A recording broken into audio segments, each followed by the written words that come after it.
Hello दोस्तों welcome to my channel. आज आमी देखाम इको बैंकर मोबाइल बैंकिंग केनेকৈ रेजिस्टार কৰিব পাৰে। रेजिस्टाৰৰ ফুল প্ৰসেছ আমি দেখাম। এই ইকো বেংকৰ এম বেংকিংৰ পৰা আপোনালোকে যদি খোজে বেংকৰ আধা কাম কিন্তু কৰিব পাৰিব। যেনেকুৱা ধৰণৰ একাউণ্টৰ ষ্টেটমেণ্ট 6 মান্থৰ কক 1 বছৰৰ কক ষ্টেটমেণ্ট ওলাব পাৰি, এটিএমৰ এপ্লাই কৰিব পাৰি বা এটিএমৰ পিন জেনেৰেশ্যন কৰিব পাৰি।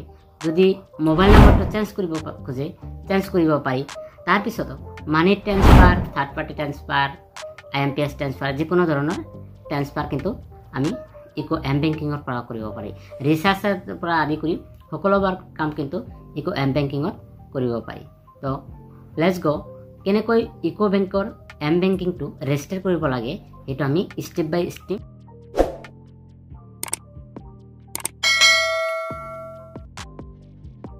ইকো বেংকৰ মোবাইল বেংকিং খুলিবলৈ প্ৰথমতে প্লে ষ্টৰত গৈ এইটো ইকো এম বেংকিং প্লাছটো ডাউনলোড কৰি ল'ব। ডাউনলোড কৰাৰ পিছত অপেন কৰি এনেকৈ নিউ ৰেজিষ্টাৰ ক্লিক কৰক। ক্লিক কৰাৰ পিছত এনেকুৱা অপশ্যন আহিব। অপশ্যন অহাৰ পিছত এইটো মানে এলাউ খুজিছে, এলাউটো কৰি দিব। কৰি দেওয়াৰ পাছত আপুনি এনেকৈ অ'কে মাৰি ষ্টেপ বাই ষ্টেপ কৰি যাব। এতিয়া পাৰ্মিশ্যনটো দি দিব লাগে। মোৰ পাৰ্মিশ্যন সকলোবোৰ দিয়া আছে। বেগ আহি মই আৰু একবাৰ লগইন কৰিম। যিসকলৰ পাৰ্মিশ্যন দিয়া নাই সেইসকলে পাৰ্মিশ্যন দি ল'ব। পাৰ্মিশ্যন মোৰ দিয়া আছে, মই ক্লিক কৰিলোঁ।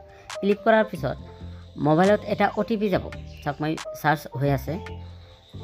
যিসকলৰ পাৰ্মিশ্যন দিয়া নাই সেইসকলে কিন্তু সকলোবোৰ পাৰ্মিশ্যন এলাই কৰি দিব।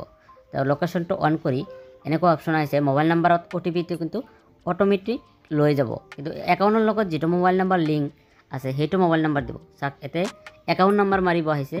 তো একাউণ্ট নাম্বাৰটো মই যিটো একাউণ্ট নাম্বাৰ সেইটো আমি মাৰি দিম। মাৰি দিয়াৰ পিছত তলত চাওক ক্ৰেডিট আৰু ডেবিট। আপুনি যদি পইচা লাষ্ট ট্ৰানজেকশ্যন যদি থৈছে একাউণ্টত তেনেহ'লে ক্ৰেডিট, আৰু যদি কাৰোবাক দিছে তেনেহ'লে ক্ৰেডিট।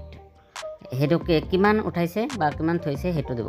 মই লাষ্টত 2500 টকা মানে ডেবিট হৈছে মোৰ, সেইটো মই মাৰি দিম। ইয়াতে মাৰি দিয়াৰ লগে লগে এইটো কিন্তু লাষ্ট 5 দিছে, লাষ্ট 5 ট্ৰানজেকশ্যন। এইটো মাৰি দিয়াৰ লগে লগে নাম আহি যাব। এতিয়া টিপিন আৰু এমপিন মাৰিব দিছে।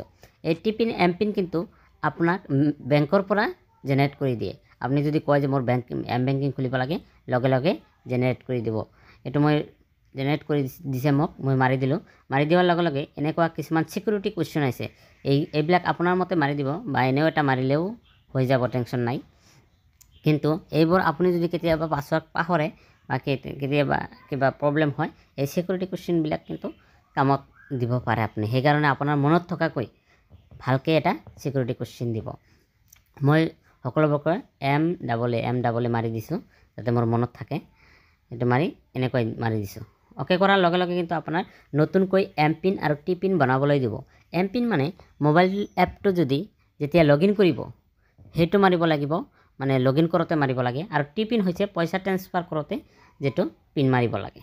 এতিয়া আপুনি ভাবি চিন্তি অলপ চিকিউৰভাৱে মাৰিব যাতে কোনো প্ৰব্লেম নহয়। অ'কে মাৰি দিলে কিন্তু আপোনাৰ এম বেংকিং ৰেডি। এইটোৰ দ্বাৰা বহুতো কাম কৰিব পৰা যায়। এম বেংকিং প্ৰায় বেংকৰ আধাবিলাক কাম ইয়াৰ পৰাই কৰিব পৰা যায়।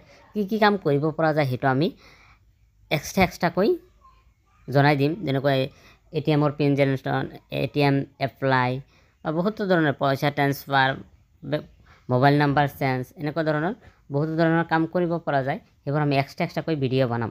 আজি মাত্ৰ এম বেংকিংটো কেনেকৈ খুলিব লাগে সেইটো দেখালোঁ। চাওক মোৰ খুলি গৈছে। আমি একবাৰ লগইন কৰি দেখাম। এইটো স্ক্ৰীন ৰেকৰ্ডিং নহয় বাবে চিকিউৰ বাবে আমি এনেকৈ ভিডিঅ' বনাইছোঁ। অলপ দেখাত অসুবিধা হ'ব পাৰে, কিন্তু আপুনি ভালকৈ চাই কৰিব। চাওক মোৰ লগইন হৈ গৈছে। এইটো লোকেশ্যনটো এলাউ খুজি আছে। চাওক লগইন হৈ গৈছে। এতিয়া বেলেঞ্চ চেক, মিনি ষ্টেটমেণ্ট যিমান